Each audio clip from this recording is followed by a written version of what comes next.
నెల్లూరులో ఎప్పుడూ లేని అవినీతి జరుగుతోందని మాజీ మంత్రి కాకాని అన్నారు. ఇరిగేషన్ అధికారులు నారాయణ రెడ్డి, గంగాధర్ భారీగా లంచాలు తీసుకుంటున్నారని ఆరోపించారు.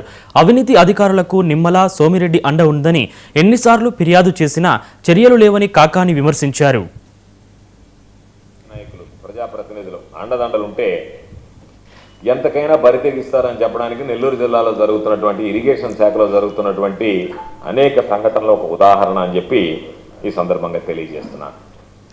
అంటే ఏ స్థాయికి చేరిపోయారు నెల్లూరులో ఇరిగేషన్ శాఖ అధికారులంటే, ఉన్నత అధికారులంటే లెక్కలేదు. కనీసం కోర్టులైనా లెక్క చేస్తారంటే కోర్టులను కూడా లెక్క చేసేటువంటి పరిస్థితులు లేరు. ఇది పాపం కమిషనర్ నుంచి కమాండ్ ఏరియా డెవలప్మెంట్ అథారిటీ దగ్గర నుంచి ఎస్సీకి రాసినటువంటి లేఖ.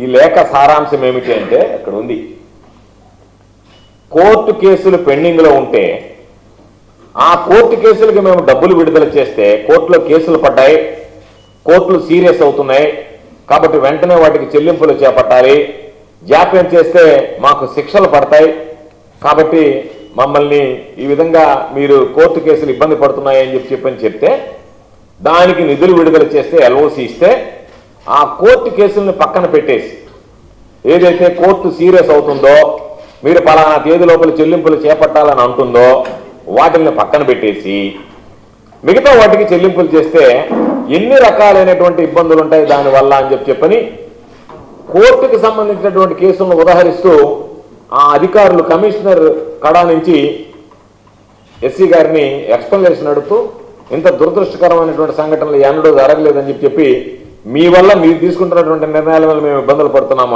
అంటే కోర్టు ధిక్కారం ఉండి కోర్టు కేసు ఉండి ఉన్నతాధికారులు వాటికి డబ్బులు విడుదల చేస్తే ఆ డబ్బుల్ని స్థానిక రాజకీయ నాయకులు చెప్పినట్టుగా వీళ్ళ ఇష్ట ప్రకారం ఎవరు పడితే వాళ్ళకి విడుదల